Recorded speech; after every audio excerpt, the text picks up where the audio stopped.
Bueno, gracias a todos por venir. Ya acá Eduardo y Anabela les han explicado la primera parte, la génesis de cómo se originó esto, el trabajo de labor parlamentaria que llevó adelante Anabela y todo el equipo que la apoya, además de lo que pudimos ayudar los demás. Y yo les voy a hablar esencialmente de la ley, pero antes le quiero hacer un par de aclaraciones a todos para que tengamos presente de lo que vamos a hablar. La ley de honorarios profesionales que nos regía la 21839, creo que es más vieja que lo que dijo Anabela. Me parece que es del año 68. No, yo soy muy joven. Perdón. Ah, igual que yo. Ella es joven como yo. Somos jóvenes iguales nosotros. Más fuerte. ¿Ahí se escucha? Perdonen, ¿eh? Les decía que más allá de la parte de labor parlamentaria y de toda la cuestión que ya explicaron Eduardo y Anabela, a mí me tocó, voy a hablar de la parte técnica. Pero antes les quiero hacer un par de aclaraciones. Les decía que la 21839, que era la ley que regía hasta el 20 y pico de diciembre del año pasado, es una ley del gobierno de Onganía, año 1968, 69, más o menos para cuando yo nací. Ella no sé, ella dijo que es más joven. Pero la realidad es que es una ley que no tenía pautas de ajuste, que le daba mucho poder discrecional a los jueces, porque, por ejemplo, les doy un ejemplo banal, pero era que acá lo teníamos en la Comisión de Defensa del Abogado con reiterada frecuencia. Por ejemplo, había una sucesión que tenía un acervo hereditario muy grande, porque, bueno, teníamos suerte y teníamos un cliente con un acervo hereditario interesante. El juez consideraba que el trabajo que había hecho el abogado para que esos herederos se hicieran del acervo era igual que si hubiera tenido un pequeño auto y una pequeña casa. Por lo tanto, consideraba que era excesiva la escala que daba la 21839 y los disminuía a quizás el 1, el 2% del acervo hereditario. Perdón, decíamos nosotros, pero si el heredero, bueno, tiene suerte de ser heredero de una persona acaudalada, el trabajo que yo puse para que esa persona se haga de ese acervo es proporcional a lo que esta persona ganó. Bueno, en aquel momento los jueces disminuían aún muy por debajo de los mínimos arancelarios porque la ley se los permitía, porque la ley no era de orden público, no tenía carácter alimentario. Este era uno de los problemas que veíamos. Otro de los problemas que veíamos con la antigua ley es que tampoco tenía pautas de actualización. Entonces las pautas de actualización eran también a discreción del juez y tomaba determinadas cuestiones.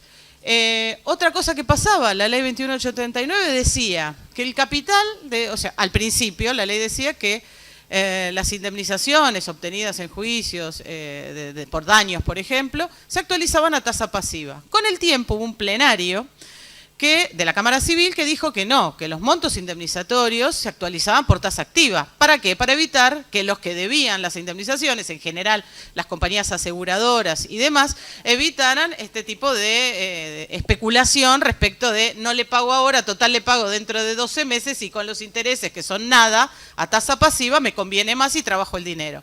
Para evitar esa especulación, la Cámara Civil saca un plenario y dice no. Se actualiza a tasa activa, pero los honorarios se seguían actualizando a tasa pasiva. Parecía ser que mi cliente tenía derecho a una actualización digna, pero todo el trabajo que yo hice para que mi cliente tuviera esa actualización, no, era a tasa pasiva. Planteamos en aquel momento la inconstitucionalidad del artículo 61, inciso B infine, creo que era la parte pertinente, diciendo que esto no era justo. Directamente no era justo. Bueno, así tenía infinidad de defectos la ley 21.839. Tal como dijo Eduardo y como dijo Anabela, cuando Jorge nos encomienda esta tarea de tratar de hacer un proyecto de ley mejor, nosotros nos basamos en lo que es la ley de honorarios de la provincia de Buenos Aires. No sé si alguno de ustedes también ejerce en la provincia de Buenos Aires, pero la debe conocer. La ley de honorarios de la provincia de Buenos Aires se maneja con algo que se llama ius arancelario, un valor fijo que lo fija la Suprema Corte de Justicia de la provincia de Buenos Aires sobre la base de la retribución de un juez, considerando un juez de 15 años de antigüedad en primera instancia. Y mes a mes, si es que hay modificación, publica el valor del ius arancelario. Así como la caja nos publica el ius previsional, nos publican el ius arancelario. El ius arancelario al día de hoy en la provincia de Buenos Aires, por ejemplo, está en 972 pesos. Muy bien. ¿Cuándo cuenta Anabela que esto llega a diputados y empieza el debate parlamentario? Dentro del debate parlamentario, el mayor problema era el valor de lo que nosotros denominamos UMA, unidad de medida arancelaria, que podemos decir que es el equivalente al ius arancelario que tiene la provincia de Buenos Aires, para que ustedes se den cuenta de lo que estamos hablando. Es una unidad de medida, tomémosla así. ¿Por qué nos parecía útil tomar el tema de de la retribución de un juez? Y porque si al juez le aumentan, a mí me aumenta el UMA. Por lo tanto, ¿por qué voy a tener que ir a pedir cada vez que quiero una actualización, una ley o una modificación de una ley, cuando puedo tener una pauta de fácil actualización? Eso fue lo que pedimos. Muy bien. Hay un debate dentro de la Cámara de Diputados, en donde, no me va a dejar mentir acá la doctora Herz, porque ella participó, en donde con muy mala información, los diputados empiezan a debatir. Yo no me voy a cuestionar al diputado que no es abogado, al que no ejerce, al que tiene asesores que no ejercen la profesión, porque no tienen obligación de conocerlo. Pero, por ejemplo, dijeron tonterías tales como que el uso arancelario de la provincia de Buenos Aires era 480 pesos. Creo, esto se debatió el año pasado, ¿verdad? Bueno, el uso arancelario el año pasado para esa época era más de 700 pesos. Por lo tanto, tenían información basura y sobre la información basura hicieron un debate. ¿Por qué?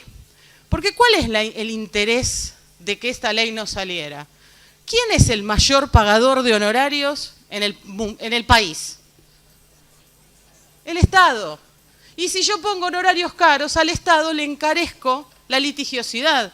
Yo lamento profundamente que el Estado tenga tantos reclamos por problemas con todo, o sea, con incumplimientos sostenidos, pero el Estado es el mayor pagador de honorarios, es el mayor pagador de servicios profesionales que tiene el país, estadísticamente estoy hablando. Por lo tanto, al Estado le interesaba muchísimo que el valor se pasara al subsuelo, no al piso, al subsuelo. Muy bien. Entonces empezaron a decir que en provincia de Buenos Aires valía 480 pesos cuando no es cierto. Dijeron que valía 600 y pico de pesos en Córdoba en ese momento, que tampoco era cierto. Entonces tiraron al azar y dijeron que entonces ellos calculaban que un UMA acorde podría haber sido de 540 pesos. Una agrupación que salió a publicitar dijo, el UMA es de 540 pesos. No está dicho en ningún lado, salvo en un debate parlamentario que no tiene carácter vinculante para nada, no tiene validez, porque la única validez la va a tener cuando la Corte Suprema de Justicia de la Nación diga el valor del UMA es X. Por lo tanto, hoy por hoy son todas especulaciones. Yo la bola de cristal no la tengo, pero sí hemos ido a la Corte innumerables veces explicando cuáles son los rubros que deben incluirse para considerar el UMA.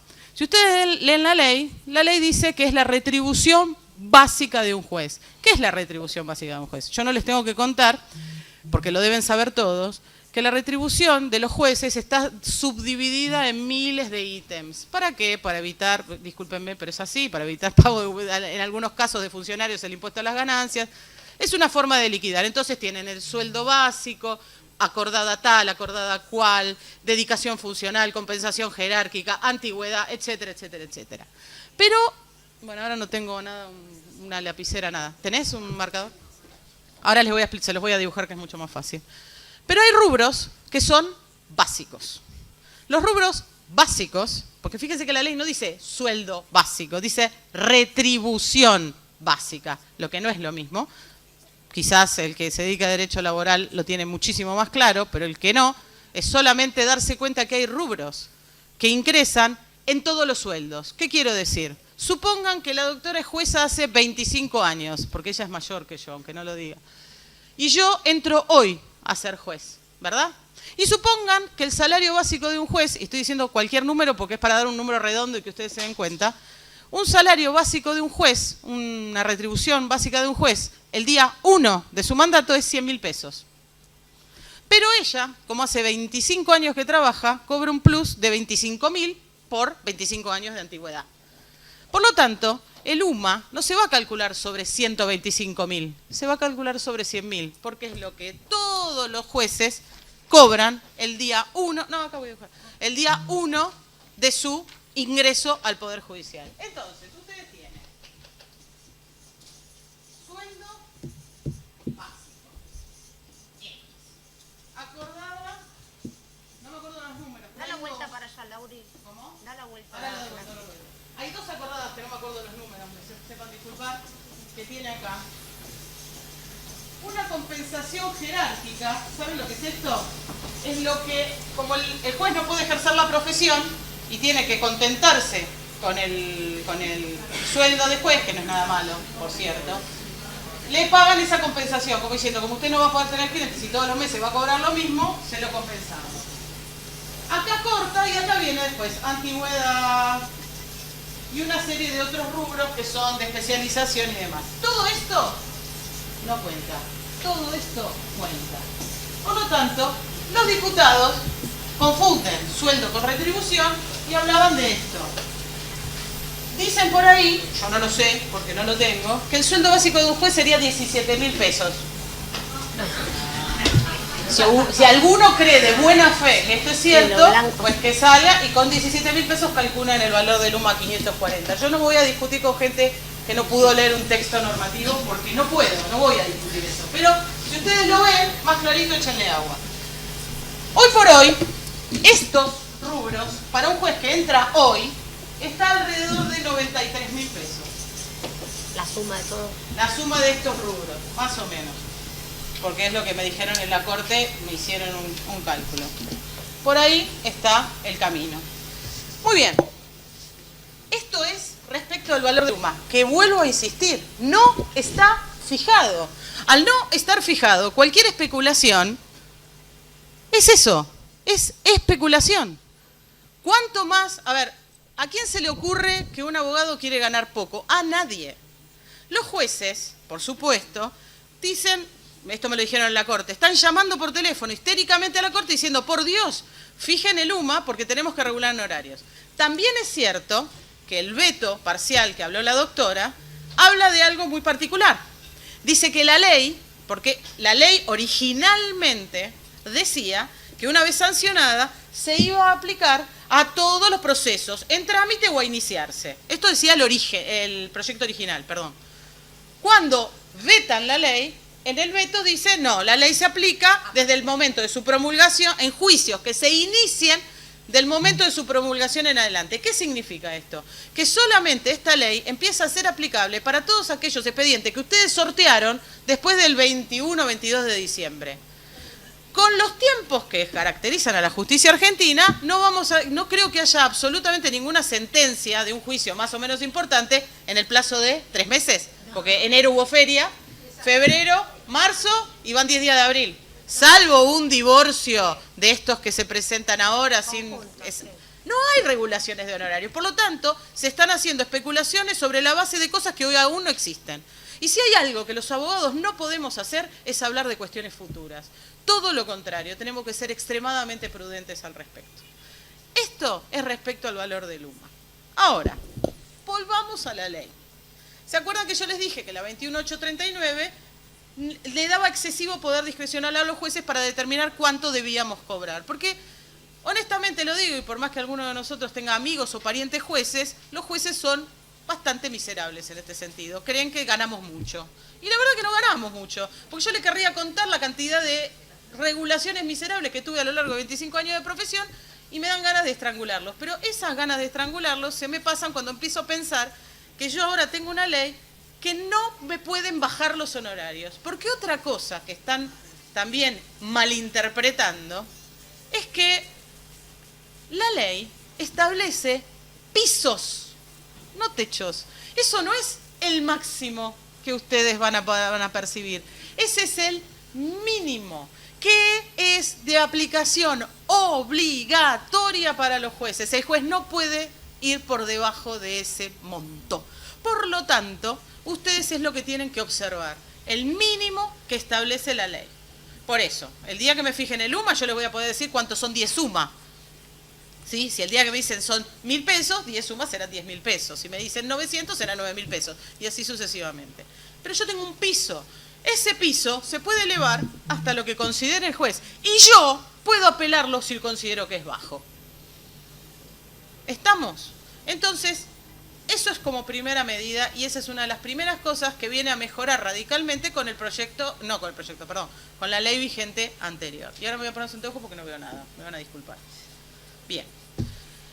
Ahora, ¿qué otro problema teníamos los abogados? Todos creían que los abogados, en esta creencia que somos gente adinerada, acaudalada y que ganamos fortunas de dinero y que cobramos con carretillas, la gente pensaba que entonces nuestros honorarios no era un salario, que yo no vivo de eso, que en realidad soy abogada por hobby y que vivo de alguna otra cosa.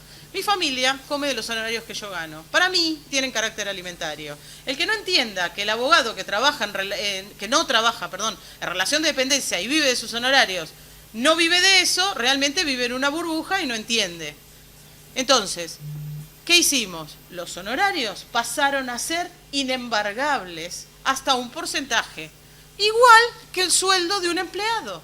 Porque yo, abogada, vivo de eso. ¿Sí? ¿Por qué vivo de eso? Porque yo me dediqué a ser abogada y no quise ser otra cosa, no quiero ser empleada.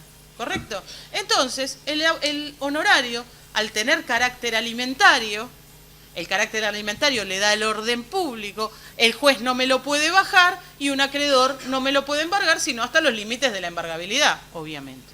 Muy bien. Antes la obligación de pago de los honorarios era simplemente mancomunada, ¿sí? Hoy es solidaria. Hoy puedo ir contra todos aquellos que me deban los honorarios. Porque parecía ser que uno ejecutaba honorarios y pasaba a ser el diablo. ¿Cómo va a osar el abogado ejecutar honorarios? Claro que vamos a osar ejecutar honorarios. Yo vivo de esto. Por lo tanto, ahora lo que nosotros hacemos es que la obligación sea solidaria. Entonces yo pueda ir contra uno u otro, indistintamente, con la tranquilidad de que le voy a cobrar al menos al solvente. Porque el que desconoce que hay gente que litiga y es insolvente, no recorrió tribunales. Bien. Después tenemos los honorarios de los procuradores. Es una figura que hoy por hoy casi está olvidada, la del procurador, pero sigue habiendo. Y esto fue algo, por ejemplo, propuesto por el Colegio de Procuradores. Se elevaron de un 30 a un 40%. Los intereses. Otra vez, ¿se acuerdan lo que les expliqué al principio, la tasa activa y la tasa pasiva? Los intereses antes nunca formaban parte de la base regulatoria. Entonces nosotros estábamos cobrando una indemnización de un accidente que se produjo en el año 2011, y no me digan que al 2018 no podría estar vigente ese juicio tranquilamente, duran 10, 15 años. Entonces, el capital reclamado en el año 2011 eran 50.000 pesos, porque 50.000 pesos en el 2011 significaban una cosa y hoy no significan nada. Entonces, ¿qué hacíamos? Como el proceso duraba, las compañías... yo sigo con el accidente de tránsito, que es el común, ¿no? La compañía de seguros chicaneaba y daba vueltas y no me lo pagaba. Entonces, y termino arreglando, supongan, en 2010, ¿sí? No, en 2010 dije 2011, perdonen, en 2018...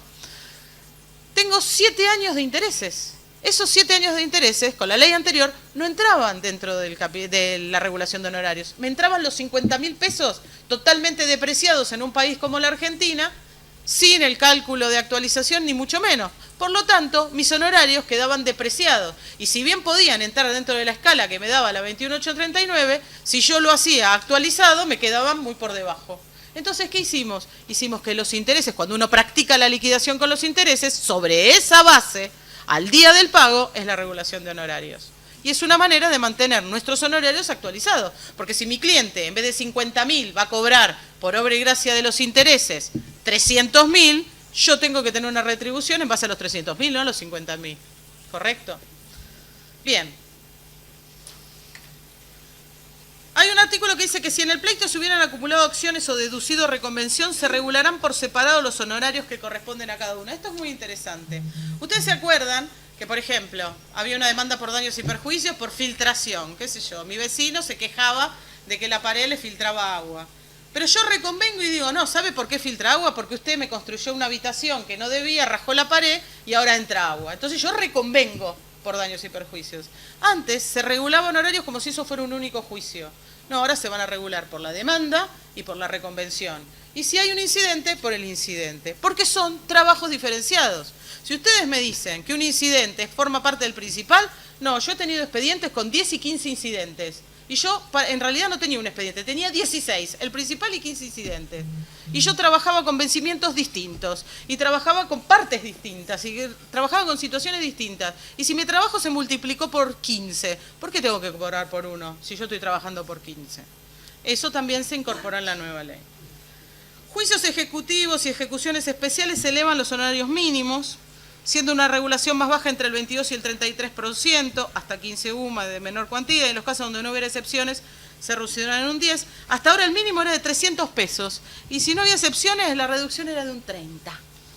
Por lo tanto, con esto vemos, pero multiplicado casi al doble, lo que se va a percibir en estos casos. En los amparos. en los amparos, 20 UMAS. Hasta la derogación de la 21.839 eran 500 pesos. ¿Saben por qué? Porque una acción de amparo a veces contiene una cuestión pecuniaria. En el 99% de los casos, no. Entonces, ¿cómo justiprecio una acción de amparo? Yo puedo hacer un amparo a una prepaga porque no me da una prestación de salud X. Yo presenté un amparo porque el Poder Ejecutivo Nacional no nombraba a una juez que había ganado un concurso por escandaloso margen. Y no la nombraba por cuestiones políticas. Promoví un amparo. En el caso de ese que yo les cuento, ¿dónde está el dinero? ¿Cómo puedo decir qué es lo que...? Entonces, ese amparo, si hubiera sido iniciado bajo la vigencia de esta ley, me hubiera implicado 20 UMAS, no 500 pesos. ¿Se entiende?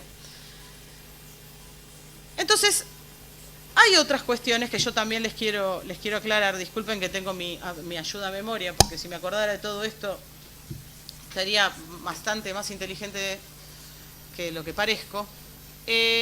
Había algunas cuestiones, por ejemplo, que nosotros habíamos puesto en los proyectos originales y fue objeto de veto. Bueno, una les conté, la de la vigencia de la ley. Otra de las cosas que, y eso se relaciona con lo que dijo Eduardo, me parece, de por qué estaban en contra, los lobbies en contra. Había dos lobbies en contra. Uno, los contadores. ¿Saben por qué? Porque en la ley original, cuando digo original, el primer proyecto, nosotros queríamos ser síndicos. ¿Sí? Queríamos ser síndicos en los procesos concursales. Bueno, eso era lo original. Después llegamos a un consenso con el Colegio con el Consejo Profesional de Ciencias Económicas, con los contadores, y dijimos, ok, sean síndicos, pero tienen que tener patrocinio jurídico obligatorio. ¿Por qué? Porque, no sé si todos hacen concursos o no, si todos han participado de alguno, porque el síndico, en nombre del concurso o de la quiebra, hace peticiones. Y un contador no sabe qué petición se puede hacer. Sabrá mucho de números, sabrá mucho de balance, sabrá mucho de muy lindo de cómo le puedo pagar o cómo no le puedo pagar, pero no sabe, por ejemplo, plantear un incidente. Necesita un abogado. Los contadores dijeron, de ninguna manera, nosotros no queremos, guerra total. Eso, una de las cosas que demoró muchísimo el trámite, el lobby de los contadores, diciendo que nosotros nos queríamos quedar con todo.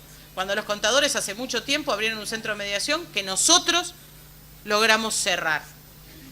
¿Por qué? Porque los contadores no tienen capacidad para hacer mediaciones. Lo hicimos así y dijimos, ¿quieren hacer un centro de mediación? Háganlo, no tienen valor.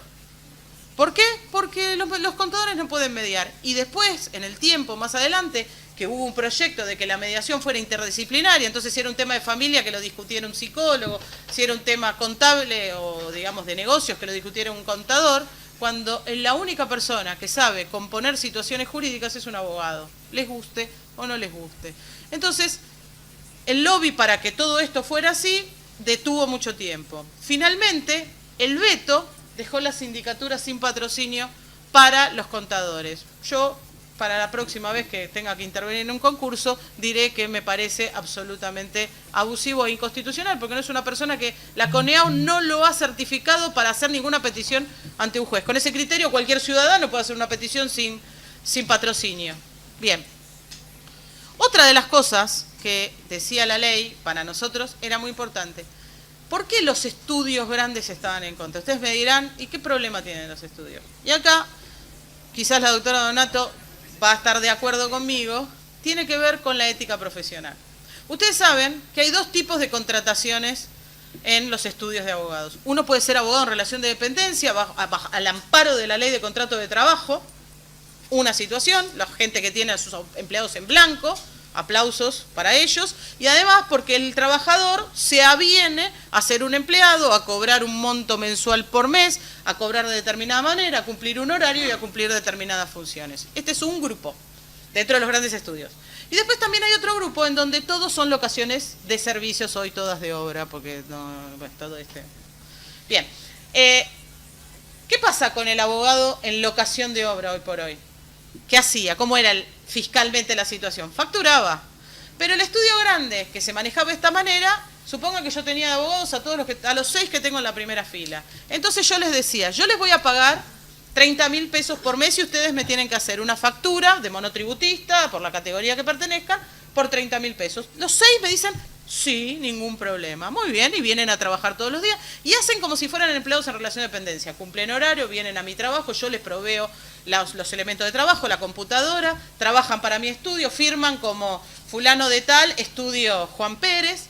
Ningún problema. Y estamos todos felices y contentos. No pago vacaciones, no pago aguinaldos, son todos monotributistas. El día de mañana se quieren ir, se van, yo no los tengo que indemnizar. Si los maltrato me tendrán que hacer juicio y probar la relación laboral. Bien, esto sería la situación. ¿Qué sucede con la ética? Y acá es donde viene la situación. Ustedes saben que la profesión de abogado, indistintamente de cómo sea la forma en que ustedes ejercen la profesión, es una obligación intuito personae. A ver, soy yo la que firma a mi cliente. Entonces, soy yo la que soy responsable por la estrategia, porque si me comí un plazo, porque si no me lo comí, porque si hice mal algo, si lo hice bien, o si gané mucha plata. Entonces, resulta ser que estos abogados que cobran 30.000 pesos y están todos muy contentos por cobrar esos 30.000 pesos, ¿qué hago?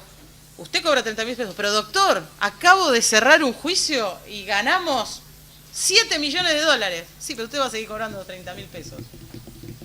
¿Qué hace esta ley? Impide ceder los honorarios.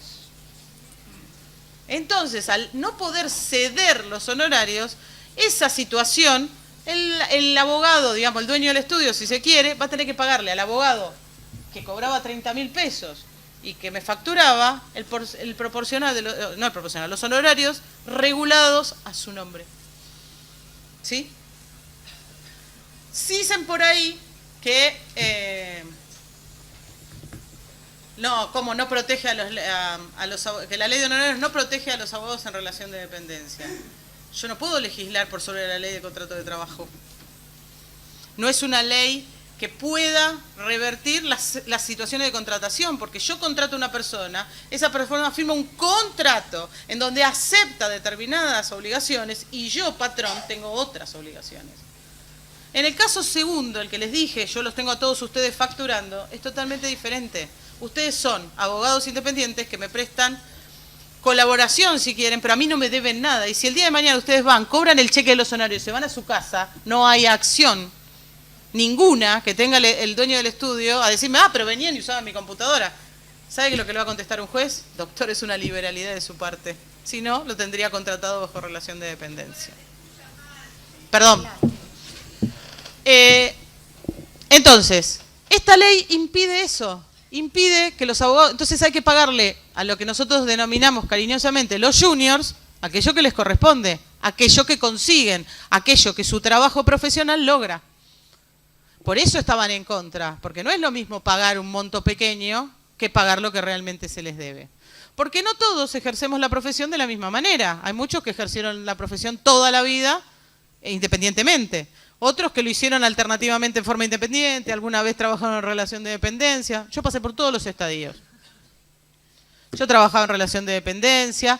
Por supuesto, cuando uno trabaja en relación de dependencia, yo recibí un sueldo, estaba en blanco, trabajaba para una empresa.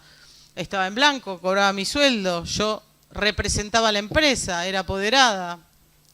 Ese era mi trabajo. Distinto es cuando el abogado es contratado por quien es.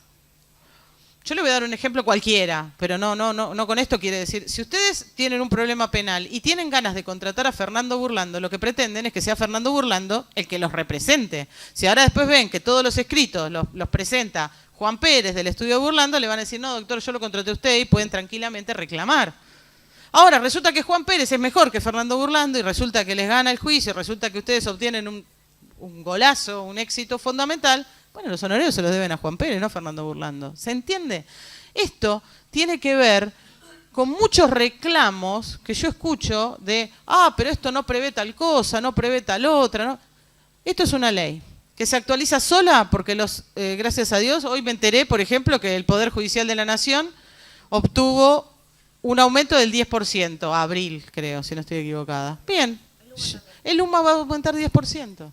Y así sucesivamente, cada vez que el gremio de los judiciales obtenga un aumento, nosotros vamos a tener un aumento. Si ustedes miran la página del colegio, esta ley fue sancionada en principio, mientras nosotros lográbamos todo este tedioso trabajo que contó Anabela, esta ley fue sancionada en la legislatura de la Ciudad de Buenos Aires bajo el número 5134 y se aplica, es de aplicación, en los fueros penal, contravencional y de faltas de la Ciudad Autónoma de Buenos Aires y contencioso administrativo y tributario de la Ciudad Autónoma de Buenos Aires. Si ustedes entran a la página del colegio, van a ver que hay como un banner que dice valor UMA. El valor UMA, el que está publicado hoy por hoy, es el de la Ciudad Autónoma de Buenos Aires. Está cerca de 1.900 pesos.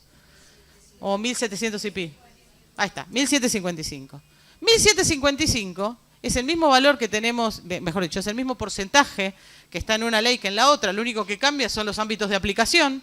La ley es la misma, ¿sí? Y leí por ahí, muy divertido fue, leí por ahí decir, un divorcio en la Ciudad Autónoma de Buenos Aires saldría 5.400 pesos. Primero, no existe la posibilidad de dirimir un divorcio en la Ciudad Autónoma de Buenos Aires porque la Ciudad Autónoma de Buenos Aires no tiene juzgados civiles. Porque el traspaso no se dio, ni creo que se vaya a dar en el corto plazo por una cuestión política. Hacé lo que tengas que hacer.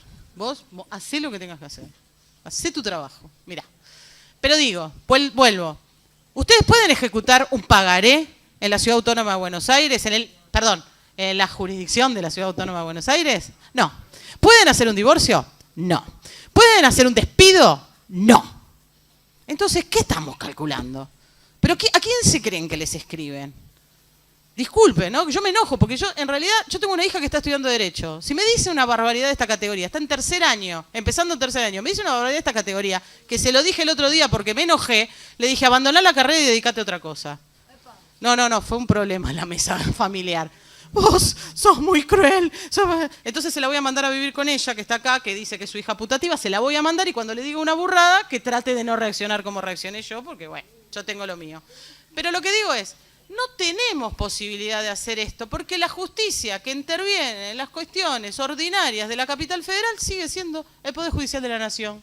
Al menos hasta hoy, hasta mañana y hasta dentro de Dios sabe cuándo. Porque lo único que se transfirió hasta ahora fue se efectivizó, es un tercer convenio de transferencias en donde se transfirieron 30 delitos de la justicia, los que quedaban de la justicia correccional y algún delito menor de la justicia criminal. Pero la realidad es que el fuero ordinario del laboral, el fuero civil, el fuero comercial, el fuero, dije el laboral ya, comercial, y el criminal y correccional ordinario, siguen llevándose la regulación de honorarios que tienen las leyes nacionales. Alguien una vez me discutió y me dijo, no, pero si yo alguien me mostró una vez una apelación que hizo para que se aplique en un juzgado civil de la calle Lavalle la 5134. Y yo los miré como diciendo, pero la 5134 no es de aplicación. Ah, ¿no? ¿Y dónde está la capital federal? Me dijo. Y yo dije, bueno, no, sí, la capital federal coincide con el ámbito geográfico de la Ciudad Autónoma de Buenos Aires, pero da la casualidad que el Poder Judicial sigue estando en cabeza del Poder Judicial de la Nación. Las apelaciones serían, en última instancia, ante la Corte Suprema, no ante el Tribunal Superior de Justicia, pero la capital federal es la capital federal. Ah, bueno, dije yo, entonces, si la trasladan a Santiago del Estero, como fue la última idea que hubo por ahí, o a Viedma, como se le había ocurrido a Alfonsín, ¿qué se aplica a la 5134 porque es de la capital federal? No, es de la Ciudad Autónoma de Buenos Aires, no de la capital federal. Bueno, discutir ámbito federal, local, qué sé yo, es muy difícil.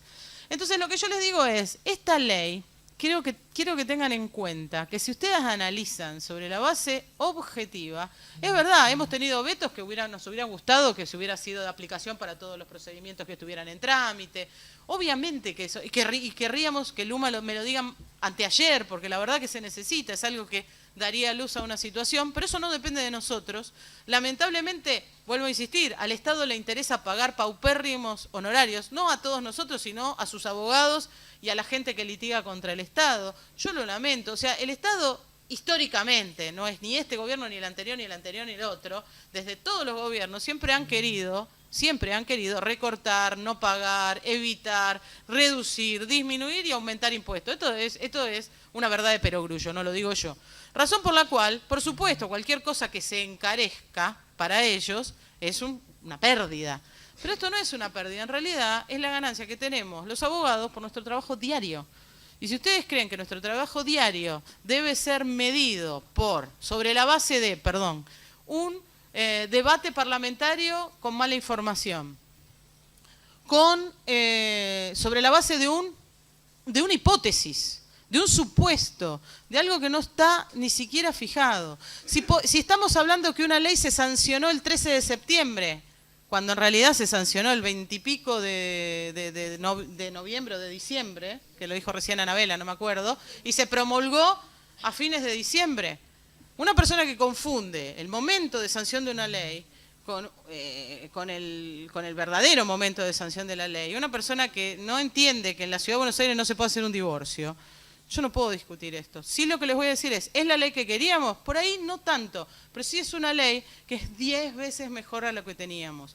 Y sí van a ver que ustedes tienen pisos, no tienen techos, que ustedes pueden pedir la regulación de sus honorarios sobre la base de pautas más justas, que van a estar actualizados permanentemente porque cada vez que al juez le suban el sueldo, nosotros vamos a tener un incremento en el UMA. Y les voy a decir otra cosa, si algún día se le ocurriera u ocurriese a la Corte Suprema de Justicia hacernos creer que el sueldo básico de un juez es 17.000 o 20.000 pesos, quédense tranquilos que como lo hicimos con Casaba, como lo hicimos con la democratización de la justicia, como lo hicimos con la ley espía y como lo hicimos, vamos a ir hasta las últimas consecuencias y seguramente vamos a obtener el resultado que queremos, porque cuando uno va con la justicia en la mano, no importa el lobby, no importa la componenda y no importa el interés político. Lo que importa es lo que nos importa a todos.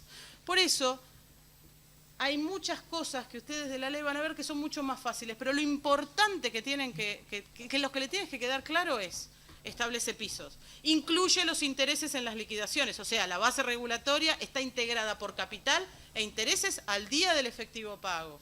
Sube los porcentajes, tanto para procuradores, para peritos, mejora los mínimos, pone mínimos más lógicos en las cuestiones no pecuniarias, o sea, como les dije recién, en las acciones de amparo. No deja al libre albedrío del juez que me reduzca el honorario a la manera que se le dé la gana, le impone un mínimo, no me lo pueden embargar, me lo pueden embargar, sí, hasta el límite de ley. Protege al abogado que trabaja en una pseudo relación de dependencia. Esta ley viene a proteger al abogado que es explotado en negro, más allá de que ustedes me digan, bueno, pero lo acepta. A veces la necesidad, yo no me voy a poner a discutir si esta persona necesita o no necesita ese abono, esa factura mensual que le pasa, ¿correcto? Entonces, esta ley, en realidad, leída integralmente, van a ver que existen muchísimos puntos que nos favorecen. Y sí, y perdimos las sindicaturas, sí, bueno, las sindicaturas, el patrocinio obligatorio, eso se puede seguir peleando, pero no es sustancial. Para mí es sustancial el tema que sea una obligación solidaria, es sustancial que no me lo puedan embargar más allá del 20%, es sustancial que el juez tenga que la ley es de orden público y que para mí es de carácter alimentario. Es esencial esto. Y es esencial, sobre todo, porque esto va a obligar a blanquear las relaciones laborales en negro respecto de los abogados, obviamente, abogados y procuradores.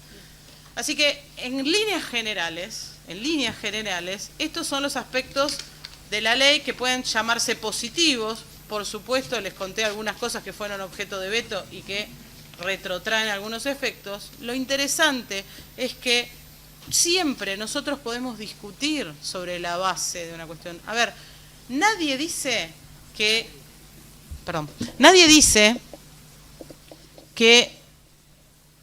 hay que aceptar lisa y llanamente las cosas tal como vienen, porque si no, no seríamos abogados. Con ese criterio, entonces el juez siempre tenía razón, ¿por qué lo apelaría?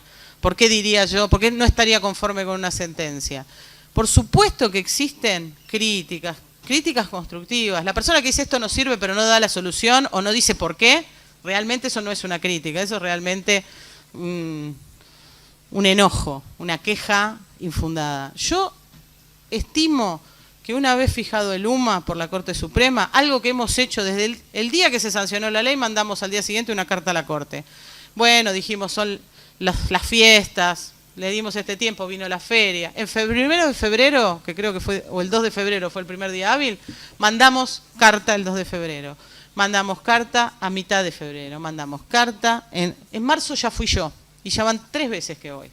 y que lo están discutiendo, que lo están hablando, que lo están... Y esto como todo, que es interno, que hay que mandarlo, que contable, que el consejo, que el no sé qué, que el no sé cuánto, bueno.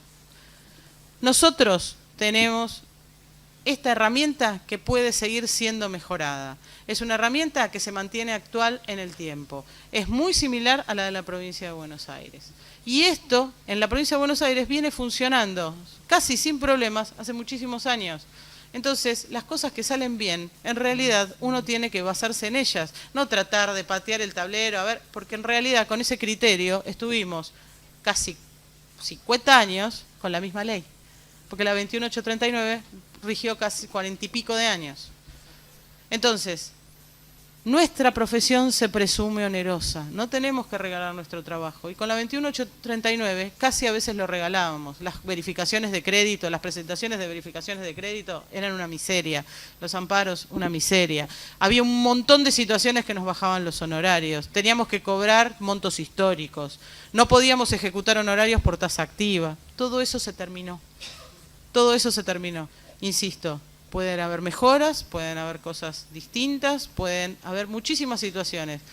Hablemos el día que salga el humo y veamos qué tan perjudicial o qué no tan perjudicial. Pero les repito, a nosotros nos quieren hacer creer que un juez gana 20.000 pesos y quédense tranquilos que hasta que no lleguemos a la Corte Interamericana de Derechos Humanos no vamos a parar porque lo hemos hecho siempre, no es una novedad.